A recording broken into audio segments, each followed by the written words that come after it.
What's going on, everybody? I'm Matt Harmon. Welcome to the Yahoo Fantasy Forecast, and it is a hell of a day to talk ball. We got a huge show coming up here. We got Justin Boone. We've got the final week of the People's Panic Meter. Don't worry, this show is not going anywhere. Just this segment, we're going to change it up for the fantasy playoffs, but that means that we've got to address the coping corner, the current state of it, all the players that need to go in after this week, our final week of the People's Panic Meter. Of course, we have the waiver wire. We have tons of stuff coming up in this show that I can't wait to get to. And I say that meaning I can't wait to get to it because we do have to get through a Monday Night Football recap here. Patriots 33, Giants 15. I said this to our producers before the show that I feel as if when one team behaves in the game as if they don't want to be there and they don't really want to participate in the contest, do I really need to sit here and give you guys a recap of the game? I'm just kidding. But that is how the Giants felt about it. And look, I love my job and I love talking ball with you guys.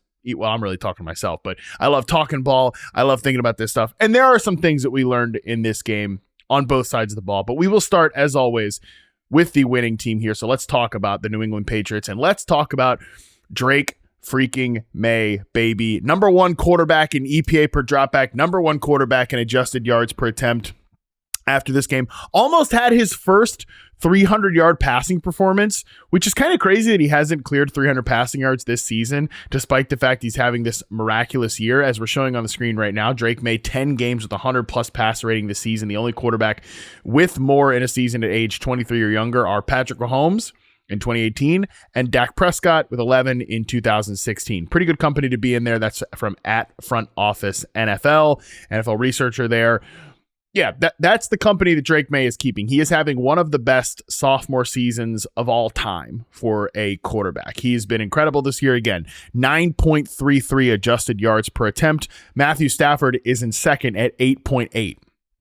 He's in his own little galaxy there. And like I said, he would have had 300 yards passing in this game had Hunter Henry's touchdown, like a 30-yard touchdown late in the game, not got called back due to, I believe it was an illegal shift on the offense. There was also illegal contact on the defense. Those two penalties wiped themselves out. They go back, they replay the down. I believe they end up kicking a field goal at the end of that drive. No touchdown on that one. So yeah, that would have been Drake Maye's first 300-yard passing performance. And this is just everything we saw in this game.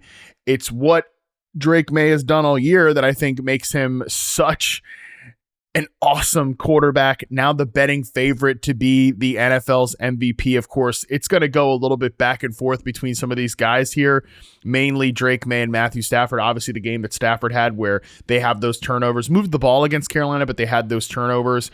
That's going to, of course, put Drake Maye back in the driver's seat. Island game win over a hapless Giants team, but you can't lose to the Panthers if you're Matthew Stafford and expect to remain the betting favorite for MVP. So right now, I think Drake Maye is in the driver's seat, but there's a long way to go till the end of the season. But man, he is playing incredible football. And I think, again, all the things that we saw tonight, even if the Giants are not a good football team, it was all on display in terms of what makes Drake Maye special.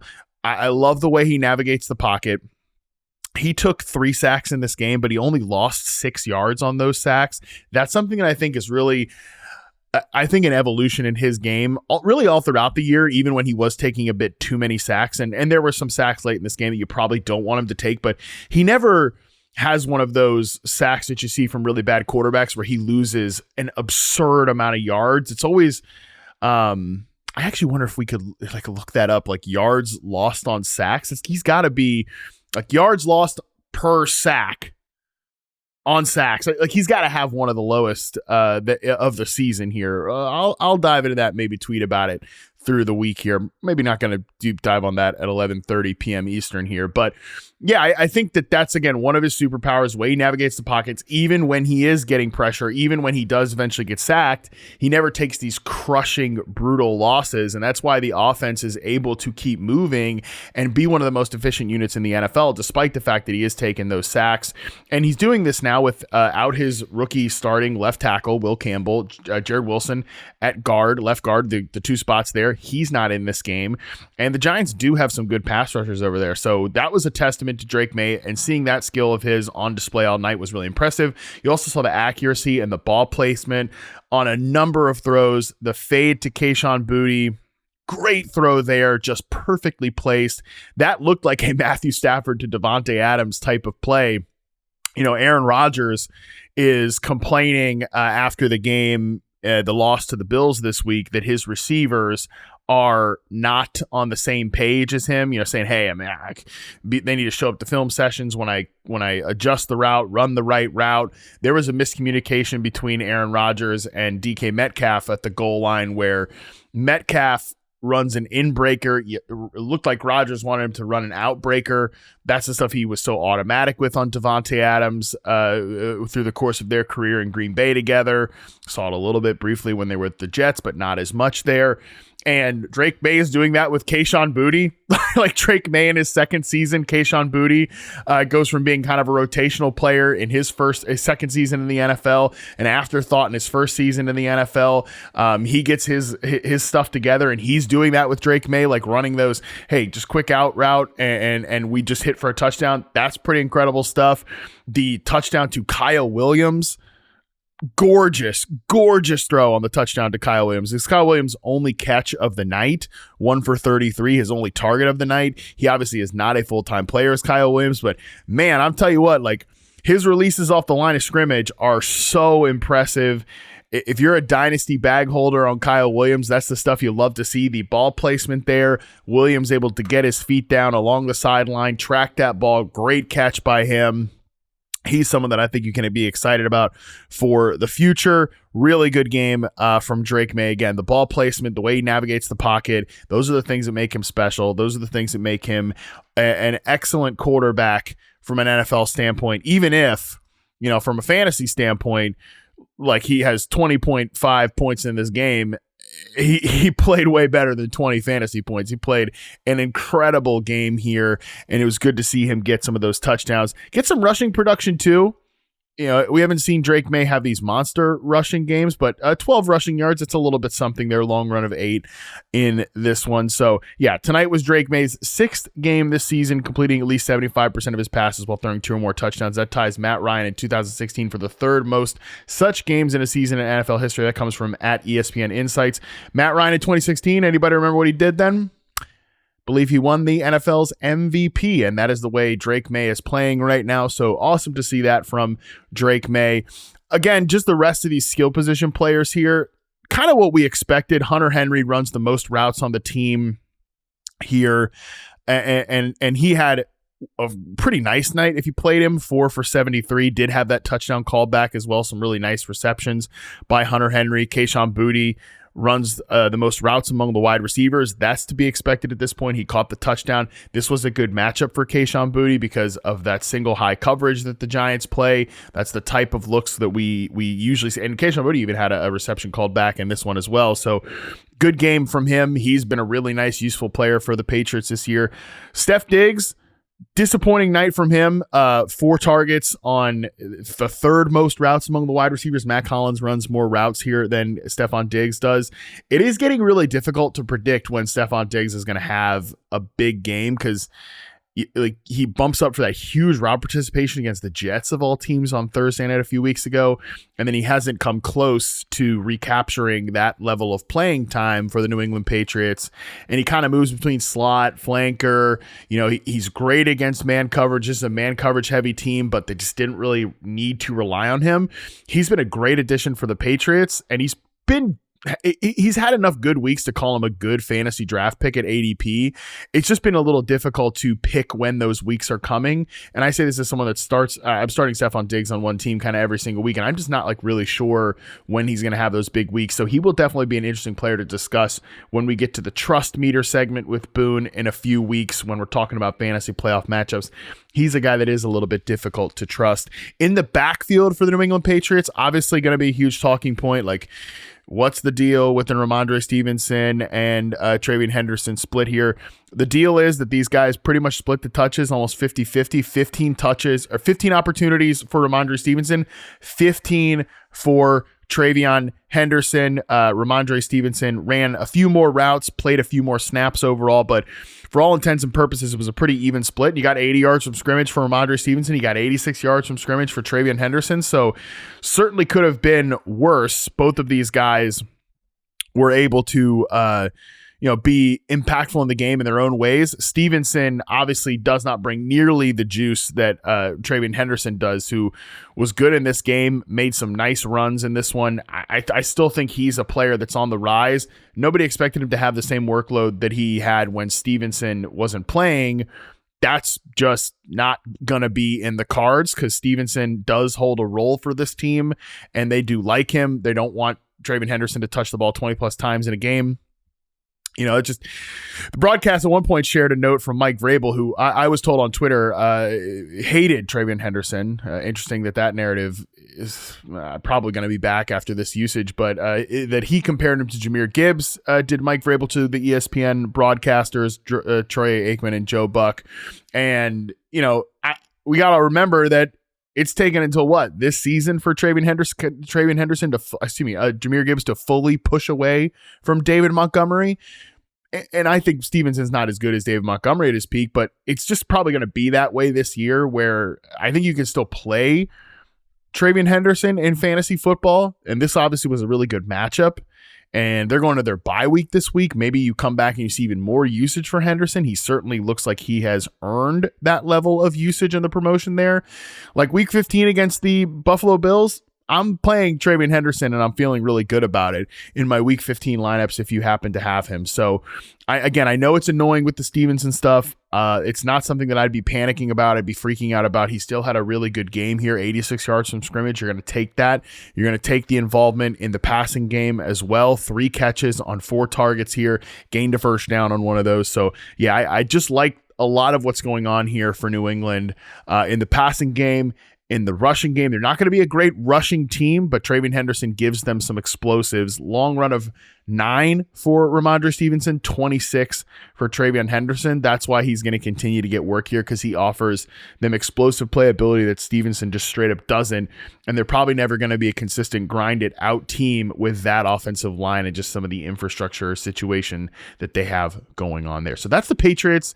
Drake Maye rules. They got a great cast of kind of supporting characters for him that have really been fun to see him elevate those guys. Josh McDaniels continue to elevate those guys. The Patriots are a really good team. Shout out to Scott Pianowski every time we do one of these primetime recaps for just completely calling the shot on this one. Could not have been more right. What could not be more wrong is the New York Giants here. And like I said, I thought Mike Kafka coached this game like he was trying to get out of there, like he was trying to end this football game.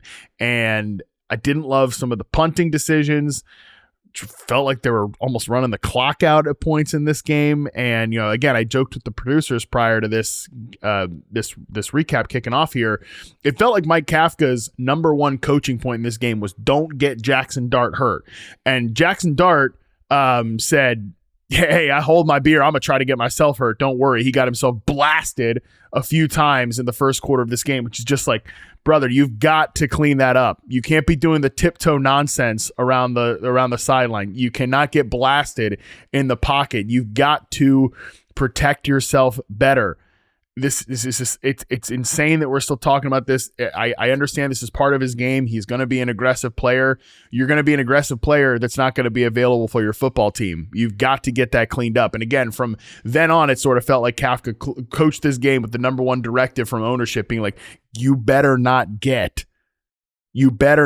Jackson Dart hurt. And that was what it felt like. We got to a point where Troy Aikman and Joe Buck are breaking down Joe Buck's freaking appearance on Good Morning America. Like that's what we're doing in this football game. That's the way that this got.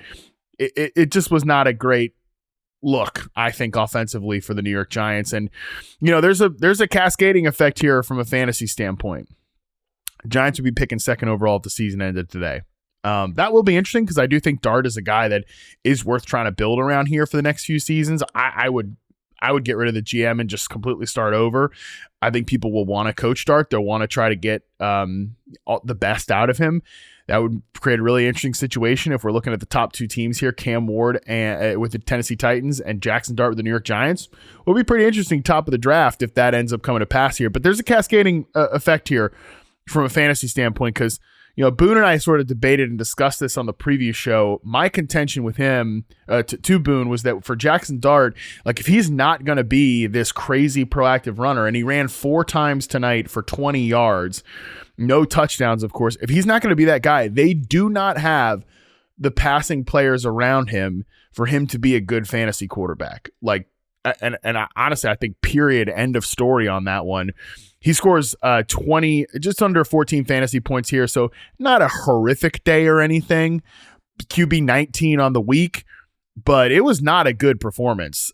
He's QB 26 on the week in EPA per dropback. Like, this was not, again, an EPA per dropback. EPA is not a quarterback. It's not a player isolating stat. There's a lot of factors that go into it, so I'm not saying that Dart was terrible tonight or anything, but you saw even when he placed the ball in the area for guys like Theo Johnson to get it, we're throwing, Theo Johnson jump balls, 50-50 balls in the end zone. That is not a place you want to be. The long catch and run from Darius Slayton was probably the best statistical play of the night. That cannot be a position we're in with the New York Giants and a quarterback that if he's not going to be this proactive runner because he's in danger of getting himself obliterated every single time, and it's obviously a talking point. The broadcast is hammering on it. Everybody is hammering on it. It certainly is a discussion within the team. The coaches have discussed. Everybody knows this, and Dart is maybe even not loving that we're having this discussion. Well, too bad. Like, this is what it is. If he's not going to be that guy, he's somebody that had a great stretch of fantasy games that I would be concerned if I'm relying on him as a standalone quarterback one. Maybe I'm overreacting. Maybe they come back. They're about to go in next week. They're on a bye. Like, maybe they come out of this bye and he's back to running it. It's great. He's got a good matchup in week 15 against the Commanders. Maybe I'm overreacting here, and he has a great game in week 15. He's able to pass the ball to Wan'Dale Robinson and the boys. I don't know. Would make me just a touch nervous if I was running with Jackson Dart as a standalone fantasy quarterback. So something to keep in mind here. Other note from this game, Tyron Tracy, he was looking like a coping corner candidate anyways before this one because Devin Singletary is legitimately getting more proactive touches than him. And then Tyron Tracy gets carted off in this game. So another big injury there for the New York Giants. Devin Singletary, maybe could have some moments here. Again, there's some pretty good matchups down the stretch for this Giants offense. So again, I don't want to hammer the Jackson Dart stuff too much here because going by in week 14, week 15, they got the Commanders, the Vikings, the Raiders to finish up the fantasy football season. So Giants have a 5-25 record in the last 2 seasons, worst record in the NFL since 2017. So pretty terrible stuff by the New York Giants. Again, they felt like they didn't want to be there. I don't really want to be talking about him anymore. So that's the Giants.